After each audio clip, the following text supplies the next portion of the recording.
La tarde caía sobre la carretera que une Zacatecas con Aguascalientes, pintando el cielo con ese naranja que solo el polvo del semidesierto sabe regalar. Yo iba con el tráiler cargado hasta el tope de bloques de concreto, sin más prisa que la de llegar al próximo paradero, a cenar algo caliente y estirar las piernas. El zumbido del motor de mi Kenworth era la única compañía, un ronroneo fiel que me ha acompañado por más de 30 años en estas cintas de asfalto.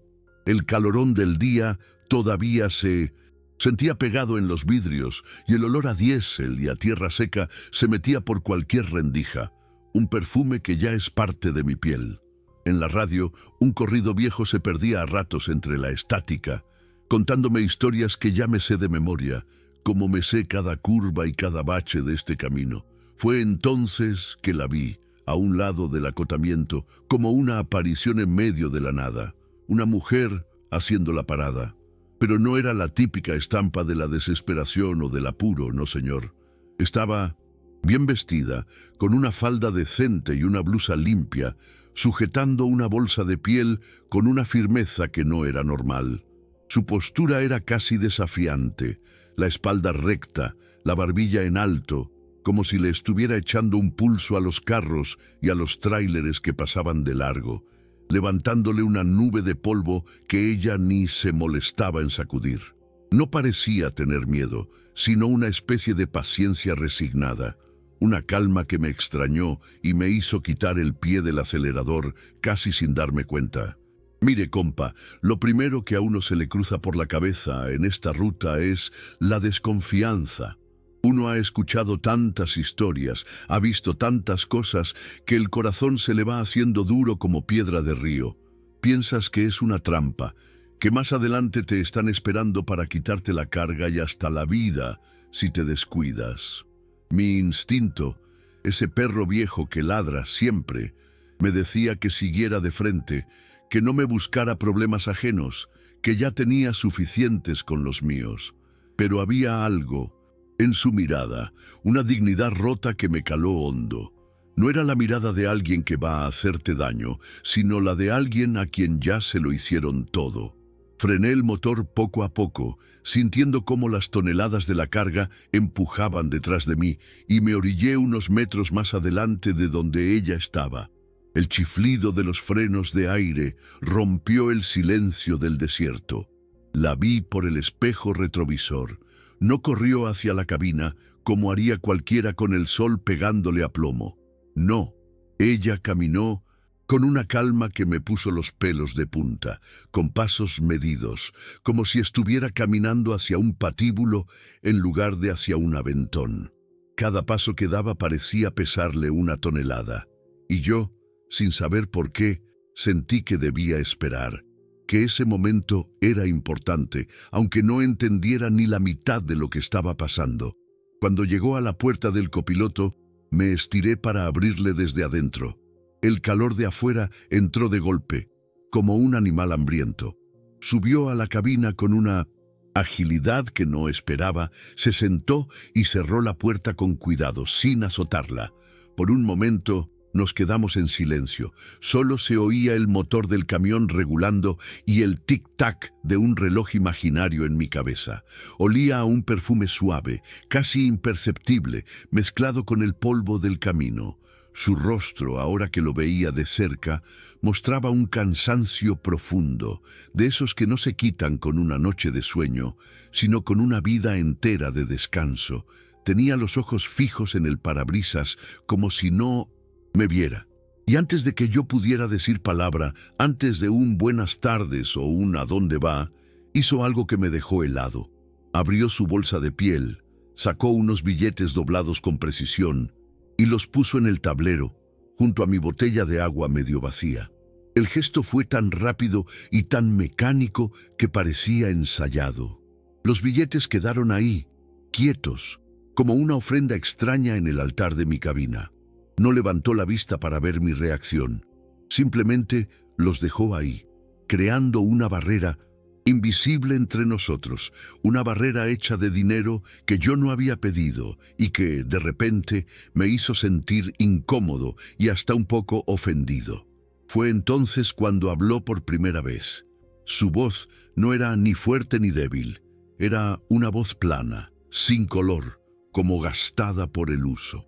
«Por la molestia, señor», dijo sin mirarme, «no quiero que piense mal». Esas palabras, compa, me cayeron como un balde de agua fría. Pensar mal.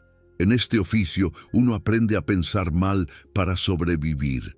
Pero su tono no era de negocio. No era el de las mujeres de la vida galante que a veces se suben en los paraderos de madrugada. Su voz era la de alguien que estaba pidiendo respeto de la única manera que se le ocurrió, pagando por adelantado para que nadie pudiera juzgarla ni hacerle preguntas. Le aparté los billetes con el dorso de la mano, empujándolos suavemente hacia ella. «Guarde su dinero», le dije con la voz más tranquila que pude encontrar. «El aventón no se lo cobro, no es ninguna molestia. Allá adelante hay un paradero. Si quiere la puedo dejar ahí». Ella por fin giró la cabeza y me miró a los ojos. Fue una mirada corta, pero profunda, como si estuviera tratando de leer si mis palabras eran de fiar. Apenas sonrió de lado, una mueca que se parecía más a la tristeza que a la alegría. Y entonces soltó la frase que lo cambió todo, la frase que abrió una puerta a una historia que yo no sabía si estaba preparado para escuchar. «Entonces, al menos déjeme hablar, porque el silencio pesa más que las monedas». Y con esa frase, compa, el viaje cambió por completo. De repente sentí que la carga que llevaba atrás, los bloques de concreto, ya no era la más pesada de las dos. La historia que esa mujer estaba a punto de contarme, la que se le atoraba en la garganta, esa sí que pesaba de verdad. Y mientras nos adentramos juntos en su silencio, me gustaría hacer una pequeña parada con vosotros. Me da mucha fuerza saber quién viaja conmigo en esta cabina, aunque sea a la distancia. Contadme en los comentarios desde qué rincón del mundo estáis escuchando esta noche. Saber que no estoy solo en esta ruta, que vuestras luces me acompañan en la oscuridad, hace el camino mucho más ligero y nos acerca un poco más, como si fuéramos todos parte de la misma caravana. Arrancamos de nuevo y el Kenworth se tragó el asfalto en silencio. Un silencio denso, pesado, que ya no era el mío. Ahora le pertenecía a ella, a esa mujer sentada a mi lado, aferrada a su bolso de piel como si fuera un salvavidas en medio de un mar de polvo y sol. Yo mantenía la vista al frente, en la línea interminable de la carretera 45D, sintiendo sus ojos clavados en el paisaje desértico que huía por la ventanilla. El motor zumbaba con su monotonía de siempre, pero dentro de la cabina el aire se podía cortar con un cuchillo. Sabía que estaba reuniendo el valor para empezar a desatar el nudo que traía en la garganta, y que mi único trabajo era darle el tiempo y el espacio para hacerlo, sin prisas, sin preguntas. «Me llamo Verónica», dijo al fin, y su voz sonó como si viniera de muy lejos, quebrada por el desuso. «Soy de Fresnillo, de una familia de comerciantes, gente de bien, sabe, de esas que van a misa los domingos y se preocupan mucho por el qué dirán».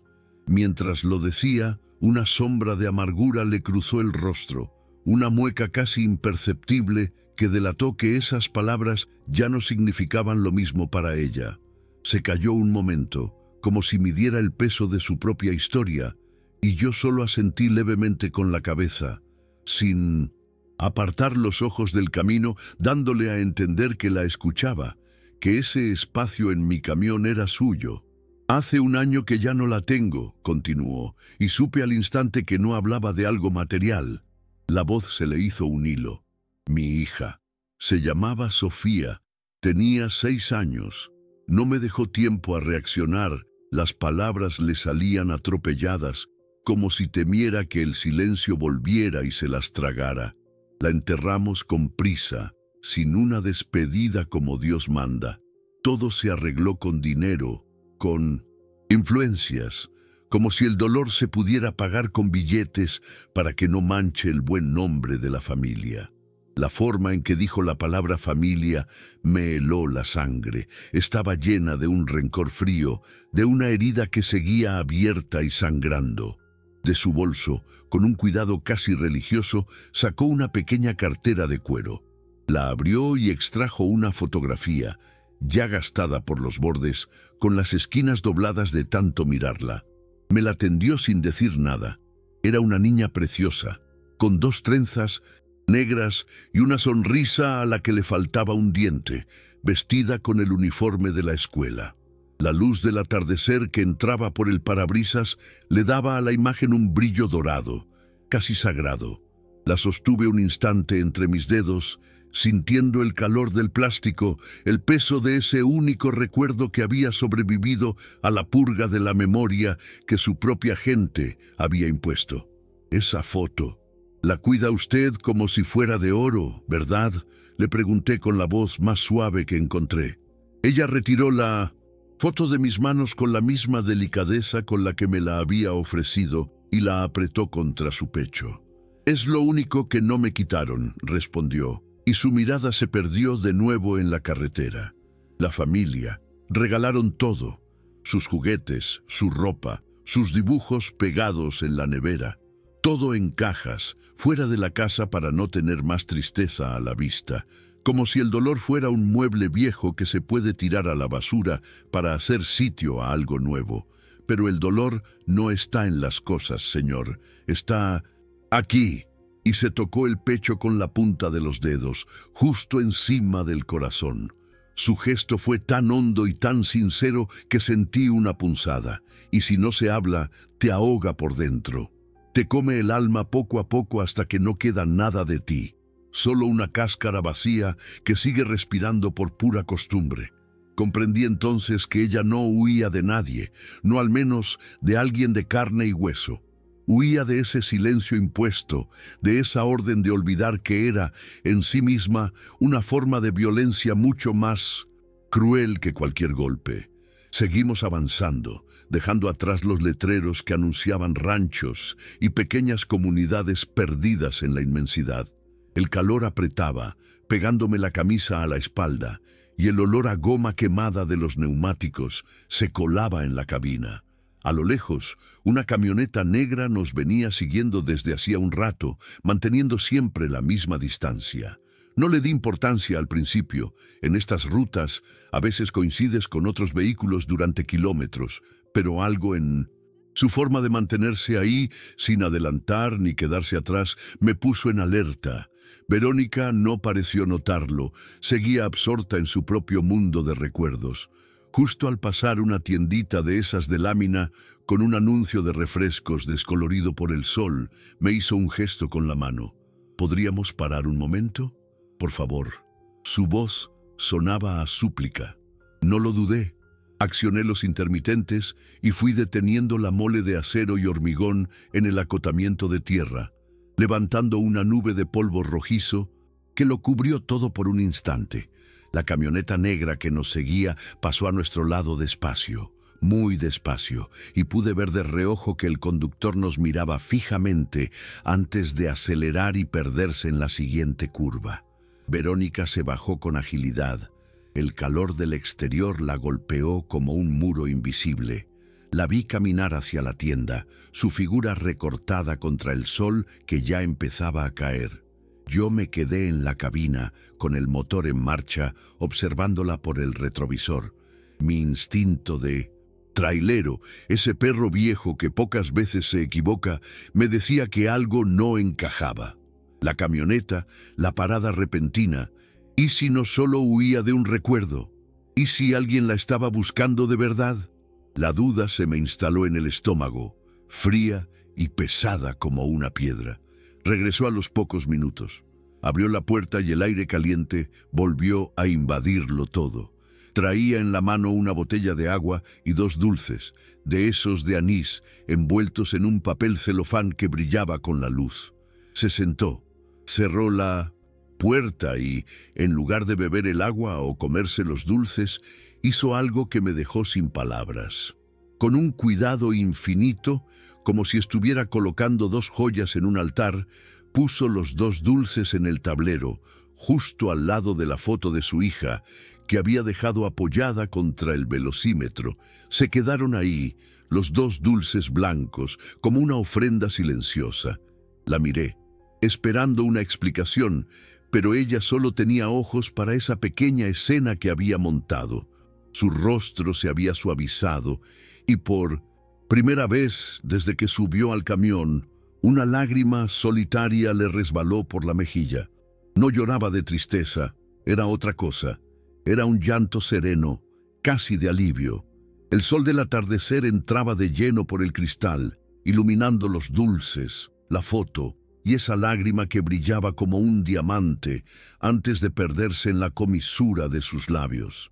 Cada vez que viajo, compro algo para ella, me explicó sin apartar la vista del tablero, como si pudiera probar conmigo lo que nunca alcanzó a disfrutar. No es un gasto, es memoria. Y en esa frase, amigo, lo entendí todo. El peso real de su viaje no estaba en su bolso, ni en el dinero que me ofreció. Estaba en esos dos dulces de a peso.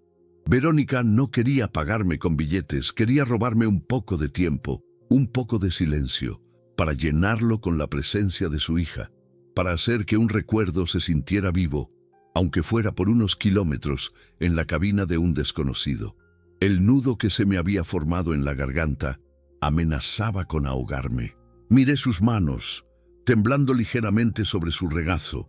Miré la foto de esa niña sonriente y los dos dulces que eran su único banquete, y sentí una necesidad imperiosa de hacer algo, de decirle sin palabras que yo entendía, que su dolor era sagrado y que en mi camión, en ese momento, su memoria tenía un lugar de honor.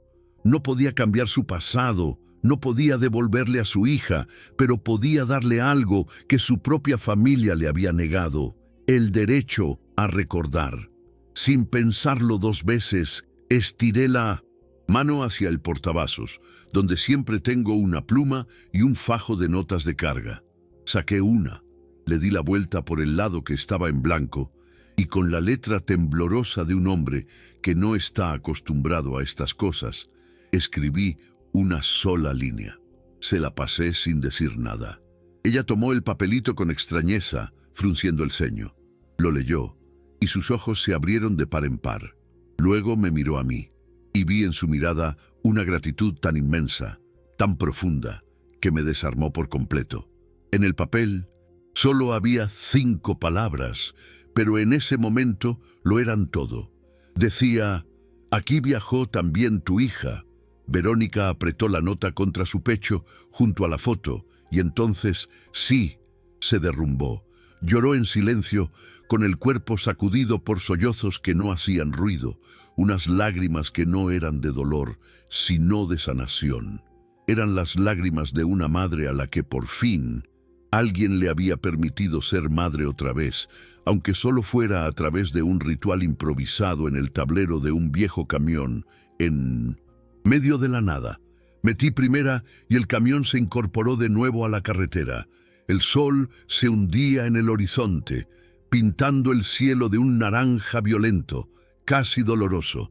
Ya no hablamos más en el resto del camino hacia Aguascalientes. No hacía falta.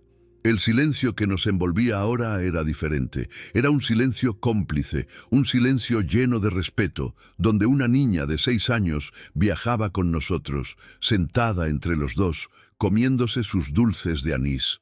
Y yo sentí que esa carga, la de su memoria, era la más valiosa que había transportado en mi vida. Al llegar a las primeras luces de la ciudad, a la entrada de la central de autobuses, supe que nuestro viaje juntos terminaba. Frené suavemente junto a la acera.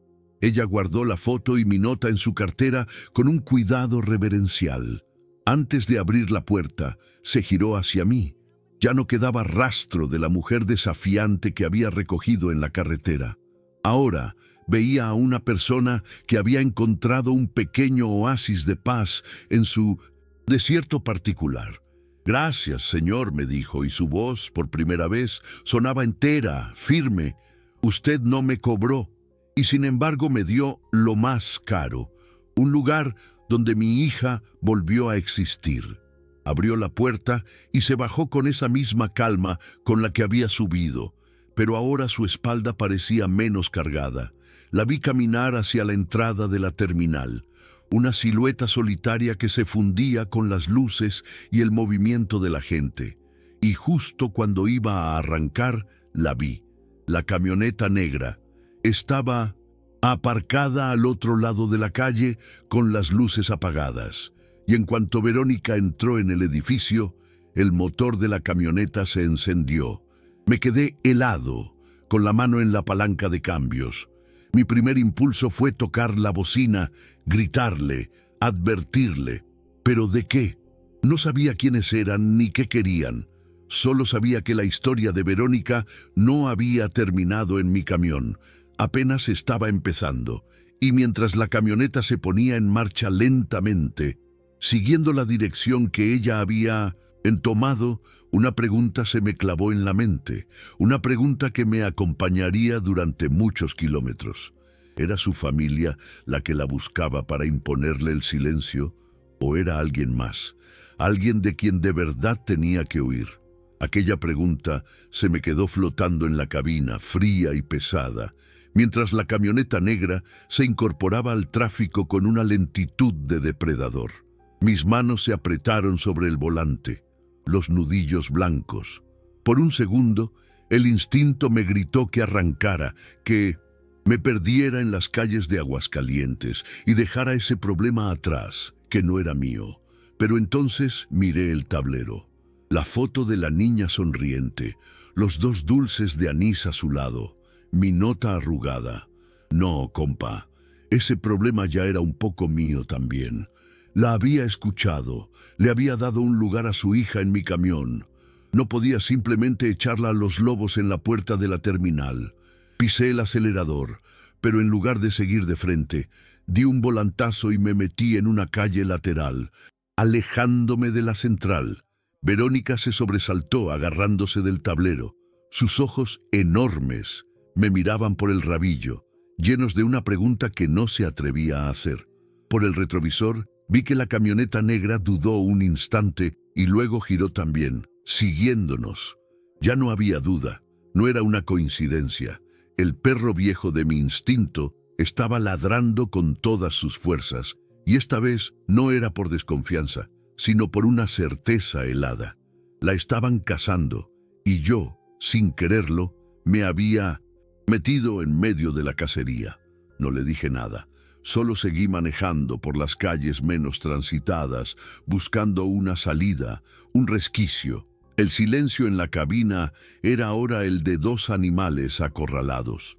Ella miraba hacia atrás por su ventanilla, con el pánico dibujado en el rostro. Fue entonces cuando su mano temblorosa fue a su bolso de nuevo, pero esta vez no sacó la foto. Sacó un escapulario de plata, ennegrecido por el tiempo, con la imagen de un santo que no reconocí. Lo apretó en su puño con tanta fuerza que pensé que se lo iba a clavar en la palma de la mano. Era la última trinchera de su fe, el último amuleto contra el miedo que la venía persiguiendo. Fue un regalo de mi padre, susurró con la voz rota. Murió hace años. Él siempre me decía que el miedo más grande no es al que te persigue, sino al que te obliga a callar. Y en esa frase, compa, lo entendí todo. La camioneta negra no venía a hacerle daño físico. Venía a llevársela de vuelta a esa casa donde el dolor se guardaba en cajas, a ese silencio que era su verdadera cárcel. Era su propia familia, su propia sangre, la que la perseguía para obligarla a olvidar, para que la grieta que la muerte de su hija había abierto en la fachada de la familia perfecta no se viera, no se notara, no manchara. Entonces, sin que me lo pidiera, tomé una decisión. Yo no soy un héroe, amigo. Soy solo un viejo trailero que ha visto demasiado. Pero a veces, lo único que un hombre puede hacer es desviar un poco su camino para que otro pueda encontrar el suyo. Apagué la radio, que había estado murmurando un corrido bajito, y le dije con la voz más firme que pude encontrar: conozco un lugar, una pensión modesta en las afueras, por el rumbo de la salida a León. La dueña es una mujer de ley, ahí no la van a buscar esta noche. Le di una mirada rápida y vi en sus ojos un torbellino de duda, de miedo, pero también una pequeña chispa de gratitud. Ella solo asintió, incapaz de hablar. Seguí manejando, perdiendo a la camioneta en una glorieta y metiéndome por un laberinto de calles que solo los que llevamos años rodando por aquí conocemos. El corazón me latía con fuerza, como el motor de un camión forzado en una subida. No estaba huyendo de un peligro de balazos, sino de algo más sutil y más cruel. La tiranía de una familia que había decidido que su dolor era una vergüenza que debía ser borrada. Sentí que al protegerla a ella, estaba protegiendo también la memoria de esa niña de la foto, esa pequeña a la que le habían negado hasta el derecho de ser llorada. Llegamos a la pensión. Era un lugar sencillo, con un letrero de neón que parpadeaba débilmente. Posada El Buen Descanso. Las paredes desconchadas y las macetas con geranios mustios le daban un aire de dignidad cansada, como a nosotros dos. Me estacioné en la penumbra, lejos de la luz de la entrada. El motor del Kenworth se apagó con un suspiro ronco, y el silencio de la noche nos envolvió. Verónica no se movía. Se quedó mirando la pensión como si fuera un palacio o una fortaleza. Luego, con una lentitud infinita, recogió la foto de su hija y los 2 dulces de anís del tablero. Antes de bajarse, se giró hacia mí. Sus ojos estaban claros, ya sin el velo del pánico. Sostenía el escapulario en una mano y la foto en la otra. «No sé cómo pagarle esto, señor», dijo, y su voz ya no sonaba quebrada, sino entera. Le respondí lo único que se me ocurrió, lo único que era verdad. «No hay nada que pagar, señora. A veces un aventón no es para llevar a Pines y alguien de un lugar a otro, sino para darle tiempo de decidir a dónde quiere ir de verdad. Su viaje apenas comienza». Ella me dedicó una media sonrisa, la primera que no estaba teñida de amargura, y asintió. Se bajó del camión y caminó hacia la entrada de la posada. No miró hacia atrás. La vi hablar con una mujer mayor que salió a recibirla, y luego las dos entraron, desapareciendo tras la puerta. Me quedé ahí un rato, con el motor apagado, sintiendo el calor que todavía emanaba del metal. En el tablero, en el lugar donde había estado la foto, ella había dejado mi nota, la que yo le había escrito. La tomé. En el reverso, con una letra pequeña y temblorosa, había añadido una sola palabra debajo de mi frase. Debajo de «Aquí viajó también tu hija». Ella había escrito «Gracias». Arranqué de nuevo y volví a la carretera, a mi ruta, a mi vida. La noche era profunda y el asfalto se desenrollaba frente a mí como una cinta negra sin fin. Ya no sentía el camión más ligero, como había pensado al principio. Al contrario, lo sentía más pesado. Pero era un peso bueno, un peso con sentido. La memoria de Verónica y de su pequeña Sofía ya no era solo de ellas. Ahora viajaba conmigo. Y entendí que hay cargas que no se pesan en toneladas, sino en silencios compartidos, en la dignidad de un dolor que se niega a ser enterrado. Y esa, compa, es la carga más valiosa que un hombre puede llevar en su camión y en su alma. Y esa carga, mis amigos, la he llevado conmigo desde entonces, guardada en un rincón del alma. Cada vez que paso por ese tramo de la 45D entre Zacatecas y Aguascalientes, miro de reojo el acotamiento, como si esperara volver a verla.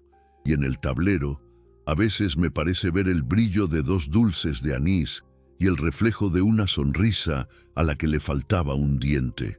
Porque hay historias que no se quedan en el asfalto, se te meten en la sangre y ruedan contigo para siempre, recordándote que el viaje más importante no siempre es el que marca el mapa, sino el que se hace de corazón a corazón, aunque sea por un puñado de kilómetros. A veces, en la soledad de la carretera, cuando la noche se hace más oscura, saber que hay alguien del otro lado escuchando. Bueno, eso lo cambia todo. Por eso quiero darles las gracias, de corazón, a todos ustedes que ya son parte de esta familia, de esta caravana que rueda junta cada noche. Su compañía es el mejor combustible, y si usted es nuevo por aquí, si el destino lo trajo a esta parada por casualidad, lo invito a que se suba con nosotros. Suscríbase al canal, compa. Active esa campanita para que la próxima vez que arranque el motor, usted venga a bordo desde el principio. Un me gusta de ustedes es como las luces de otro tráiler en la noche. Me hace saber que no voy solo. Y sus comentarios, sus comentarios son el mejor paradero para descansar el alma. Cuéntenme, ¿qué les pareció la historia de Verónica? Si alguna vez han sentido que el silencio pesaba más que cualquier otra cosa. Y no dejen de decirme desde qué ciudad, desde qué pueblo o país nos acompañan. Me llena de orgullo leerlos y sentir que este viejo camión recorre el mundo entero gracias a ustedes. Mientras esperamos la próxima carga, por aquí les dejo otras rutas que hemos recorrido juntos, por si gustan acompañarme. Y si en su corazón nace el deseo de apoyar un poquito más, de echarle diésel a este motor para que sigamos rodando y contando historias, ese botoncito de gracias que aparece por ahí abajo es recibido con toda la humildad y el cariño del mundo. Cada gesto de ustedes hace posible que esta cabina siga siendo un refugio para las memorias que andan sueltas por las carreteras. Recuerden siempre esto, mis amigos. No importa qué tan pesada sea la carga que lleven, ni qué tan sola parezca la ruta, nunca están solos del todo. Que Dios me los cuide mucho, que les aliviane el camino y les ponga siempre a alguien que sepa escuchar cuando el silencio apriete. Les mando un abrazo fuerte, de esos que reparan. Aquí su amigo, desde la cabina de este viejo Kenworth. Nos vemos en la próxima jornada.